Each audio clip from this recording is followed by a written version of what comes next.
Bom, minhas irmãs, parando aqui um pouquinho para meditar, né, nesses textos que foram compartilhados. Extraordinário, né? Eu fico muito emocionada, eu tenho vontade de chorar, de parar e pensar nessa grandeza dessa palavra.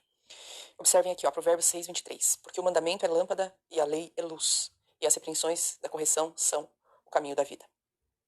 Se a gente relacionar esse Provérbios 6, 23, escrito por Salomão, se a gente relacionar com o Salmo 119, 105, escrito por Davi, a gente vai ver que depois de lutar muito e abandonar os caminhos de Deus, Salomão definitivamente aprendeu a lição que seu pai tinha querido ensiná-lo. Porque os salmos são para nós, mas os salmos também eram para Salomão ter aprendido e ter vivido segundo a experiência que Davi teve com Deus enquanto ele era o homem segundo o coração de Deus, enquanto ele estava vivendo de acordo com o que Deus explica, a única forma de ser aceito no amado, que é Cristo em nós, a esperança da glória. Então aqui, Salmo 119, 105 diz, lâmpada para os meus pés é a tua palavra. E Provérbios 6, 23 diz, porque o mandamento é lâmpada.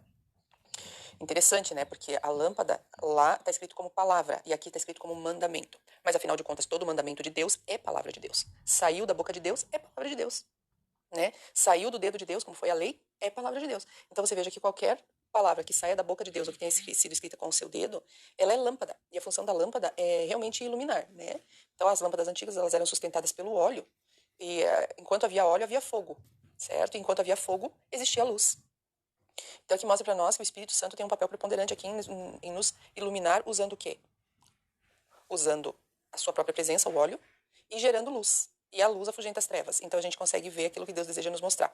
Então quando a gente tem o mandamento, que é a nossa lâmpada, a luz, que é a palavra, agora nós podemos seguir um caminho. E aqui diz assim para nós que a lei é luz. Então a função da lei não é apenas me mostrar o pecado. Ela me mostra o pecado quando ela está fora de mim na placa de pedra. Então a lei fora de mim, ela vai mostrar que o salário do pecado é a morte. Ela vai me mostrar o Salvador, mas ela não anda comigo no caminho para encontrar o Salvador.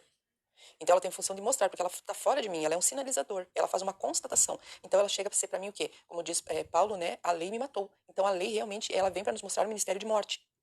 Mas se nós tivermos a luz do mundo em nós, a luz ela é vida para nós, né?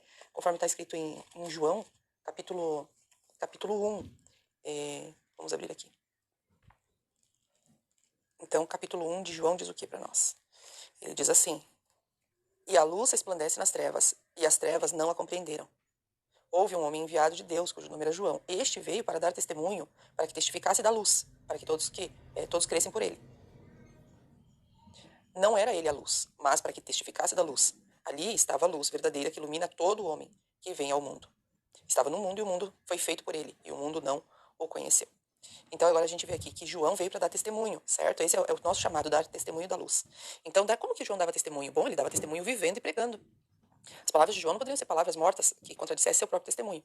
Então, João foi chamado para dar testemunho de quem? Da luz. A luz que ilumina todo homem. Quem é a luz? A luz é Jesus. Mas quem é que Provérbios disse que é a luz? Provérbios diz que a lei é a luz. E Salmo 119, 105 diz o quê? Diz que a palavra é luz. Então, quando o planeta Terra estava lá no Gênesis capítulo 1, em trevas e vazio, é porque ele estava vazio do quê? Da palavra de Deus. Então, toda a vida que está vazia da palavra é uma vida que está em caos. É uma vida que está sem luz, está em trevas. Né? Mas o Espírito Santo não abandona uma vida assim. Ele está por perto, como diz que o Espírito Santo pairava sobre as águas. Né? As águas daquela situação de trevas. Então, assim, de alguma forma o Espírito Santo ainda deseja iluminar as vidas que estão em trevas. E a única forma de fazer isso é quando a palavra se achega e diz, haja luz. Então, como que existe luz em algum ambiente? Nós temos que acender a luz, certo? Mas como que no planeta Terra houve luz? Houve luz quando a palavra de Deus passou a ser citada no planeta Terra. Então, quando Deus abriu a boca, quando Cristo abre a boca e diz, haja luz, ali ela é manifesta. Então, ela não se segura, ela não demora, ela não titubeia. A luz simplesmente surge, porque tudo aquilo que a boca de Deus fala é criado imediatamente pelo poder de sua palavra. É maravilhoso. Claro que a palavra sem Deus é uma palavra comum como a nossa, certo? Mas toda palavra que sai da boca de Deus é uma palavra que tem poder criativo. Então a gente percebe que Deus ele deseja nos guiar no caminho que gere luz, que tenha palavra. Por isso, Provérbios diz que a vereda do justo, o caminho, como diz aqui em Provérbios 6, 23, que o caminho, a correção é caminho da vida. A correção é caminho da vida. Então, assim, o que a palavra de Deus faz conosco? Ela nos corrige do nosso vil proceder. Então, ela vai nos corrigindo, ela vai nos colocando no caminho. E quem é o caminho? O caminho também é Cristo. Ele é o caminho, a verdade e a vida. Então, a palavra, ela nos coordena a andar com Cristo. E esse andar com Cristo na palavra traz para nós um resultado maravilhoso, que é o resultado que Abraão estava experimentando comigo, aliás, com Deus, quando ele diz assim, anda comigo e ser perfeito. Então, outro que experimentou isso também foi Paulo. Paulo também foi uma vida de caminhada com Deus. E Paulo caminhava com Deus de uma tal forma que ele sabia, ele conhecia o objetivo. Por isso que quando Paulo descobriu a beleza da palavra, ele refutou todo o restante. Sua riqueza, seus títulos, tudo foi refutado, tudo foi refutado. Porque Paulo descobriu a grandeza de viver ao lado da palavra de Deus, ao lado do próprio Cristo, que era o Cristo vivo. A palavra mostra para nós o Cristo vivo, e o Cristo vivo mostra para nós a palavra. Isso é extraordinário. Então, Paulo aqui em Filipenses, no capítulo 3, verso 9, ele diz, e seja achado nele não tendo a minha justiça que vem da lei, ou a lei fora, a lei na pedra, mas a que vem pela fé em Cristo, a saber a justiça que vem de Deus pela fé, a lei dentro. A diferença da lei fora e a lei dentro do coração, né?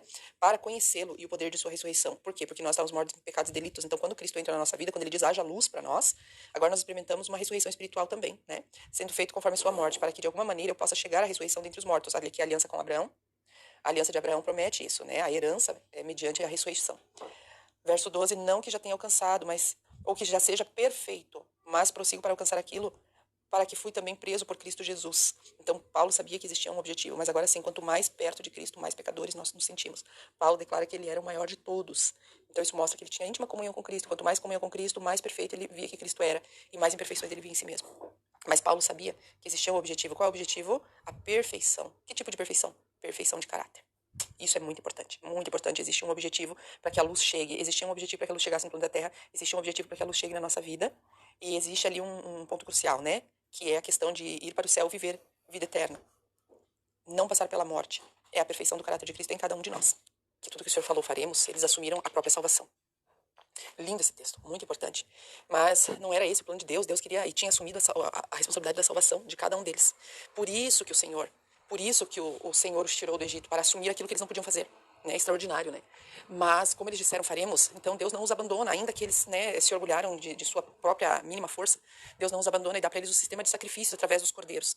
Para quê? Para que toda vez que eles pecassem, porque eles não conseguiriam guardar a lei por si só, eles não entenderam que era Cristo neles, a esperança da glória, toda vez que eles pecassem, eles tinham que levar o cordeiro, né? E os representantes das tribos, então, levavam amanhã de manhã e de tarde os cordeiros para serem sacrificados. Para quê? Para que eles vendo o ministério da morte. Eles tinham que ver o ministério da morte, né? Como se tivesse tão difícil deles entender que Deus disse assim, então vou desenhar para vocês. Então eles tinham que testemunhar a morte do cordeiro. E toda vez que eles olhassem e vissem a morte do cordeiro, é como se o Espírito Santo estivesse dizendo, viu? Sozinhos vocês não conseguem. Cordeiro de tarde, viu? Sozinho vocês não conseguem. Cordeiro no outro dia, viu? Sozinho vocês não conseguem. 2 cordeiros no sábado de manhã, viram? Sozinhos vocês não conseguem. Foi 1500 anos de sacrifícios dizendo assim, viram como vocês não conseguem? Vocês não conseguem sozinhos, vocês não conseguem. Quando Cristo Jesus estava lá naquela cruz, pendurado, a mensagem era, o mundo não consegue, mas eu venci o mundo. Então a nossa necessidade não é de mais cordeiros. A nossa necessidade é de aceitar Cristo em nossa esperança da glória. Quando isso acontece, a obediência de Cristo ela é internalizada em nós. Ela é mesclada conosco. E nós não temos a desejar todas as nações, conforme a gente acabou de ler aí na página 762, a lei exige perfeita obediência, perfeito caráter. E isso o homem não tem para dar. Por isso é tão necessário que Cristo habite em nós. Essa é a nossa busca, o nosso esforço. Nós temos que nos esforçar. O céu será ganho por esforço. Que tipo de esforço? De guardar a lei? Não, a lei é lei da morte. É lei de morte. O nosso esforço é conhecer a Deus e a Cristo. Através de quê? Da palavra. Quem recebe a palavra, recebe a Cristo. Então, quanto mais da palavra em nós, mais nós vamos ser transformados em imagem e semelhança de Cristo. E isso é pela fé. Isso não é nem pelo interesse de salvação, nem pelo interesse de céu, mas é para a glória de Deus. A lei em nós, através de Cristo, nunca será sem Ele. Ou Cristo vive em nós, ou nós estamos fadados a todo fracasso, ainda que a gente tente, se esforce em fazer reforma de saúde, reforma de alimentos, reforma no vestuário, reforma na moradia, reforma na educação. Se não for Cristo em nós, trazendo para nós o fruto do Espírito Santo, que será visto em nossa vida, e assim o mundo testificará de quem é Jesus em nós. Se não for Cristo habitando em nós, tudo é pecado, porque Deus encerrou tudo debaixo do pecado. Por isso que aquele que sabe fazer o bem e não faz nisso está pecando. Qual é o maior bem que nós temos que fazer, irmãos? É ter Cristo em nossa vida. Se não for Cristo em nós, através da palavra, dizendo haja luz no meio das trevas, nós vamos ser uma treva bem organizada, mas nós não vamos ter Cristo. E sem Cristo não há esperança de vida eterna. Porque o que a lei pede de mim, a obediência que ela requer de mim, é a obediência do primeiro suspiro até o último, e isso ninguém de nós tem para dar, nenhum exemplar no planeta Terra, a não ser Jesus. Por isso ele precisa estar em nós. E por isso nós precisamos aceitar que nós estivemos nele naquela cruz. Por isso nós precisamos aceitar que nós estamos nele naquelas vitórias.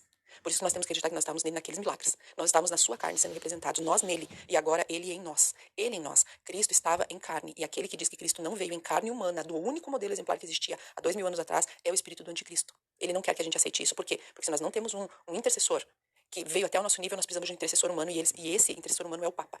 Então isso prepara o caminho para o romanismo. Todo aquele que diz que Jesus não veio em carne. Que tipo de carne? O único exemplar que tinha 2000 anos atrás, que era carne humana de pecado. Esse está preparando o caminho para o espírito do anticristo, onde quer que seja, mesmo dentro da igreja, mesmo dentro do povo de Deus. E isso é muito sério para nós. O que nós devemos buscar? Pedir a Deus todo dia fé. Pedir a Deus todo dia renovação. Pedir a Deus todo dia que forme Cristo em nós, a esperança da glória. Não tem outra saída para nós. Nenhuma reforma vai substituir a fé em Cristo vindo em carne e hoje em carne habitar em nós, na nossa carne. Ele precisa habitar em nós, na nossa carne. O Espírito Santo tem essa função extraordinária, formar Cristo em nós, a esperança da glória. Querido Deus, solenes verdades foram apresentadas para nós nesta manhã. Perdoa-nos por nossa rebelião. Perdoa-nos, Senhor Deus, por nossas fraquezas. Perdoa-nos, Pai, pelo nosso ego tão inflado, Senhor. Nos perdoe, Pai, por achar que nós somos alguma coisa, quando na verdade nós não somos nada, Senhor. Como a neblina, o Senhor diz, logo se desfaz e passa. Nos perdoe, Senhor, por olharmos para os nossos braços e acharmos que temos algum tipo de força. Nos perdoe, Senhor, por queremos viver muitas vezes na aparência da piedade, negando o poder. Nos perdoa, Senhor, por acharmos que vamos contribuir de alguma forma, meu Deus, para a salvação. Embora, Senhor Deus, a salvação não seja alcançada, meu Deus, sem a nossa participação da nossa vontade. Senhor, nos ajude a amar mais o Senhor. Derrama, Senhor, no nosso coração o teu amor. Derrama, Senhor Deus, a verdadeira paz de saber que o Senhor faz em nós as obras. Dá para nós a verdadeira alegria, Pai, da satisfação de conhecer a tua lei. Não a lei na placa, Senhor, mas a lei internalizada através de Cristo vivendo em nós. Ajuda-nos, Pai, que toda a vida cristã, Senhor, seja pautada pela vida de Cristo em nossa vida. Que todo o restante, meu Deus, seja apenas consequência da vida de Cristo em nossa vida. E que tudo, Senhor, faça sentido porque Ele vive em nós e não porque nós temos que melhorar alguma coisa para que Ele viva em nós. Por favor, Senhor, nos ajude, Pai. Nós pedimos por nós, pelos nossos esposos, pelos filhos. Sabemos, Pai, que existe um mar de incredulidade que nos rodeia muitas vezes. Mas a Ti clamamos suplicando, Senhor, que nos livre da incredulidade, do mundanismo, da facção entre os irmãos, Pai, porque é isso que nos tem prendido neste mundo de trevas por tanto tempo. Não era Teu plano, Senhor. Por favor, Senhor, nos ajude. Te pedimos em nome de Jesus. Amém.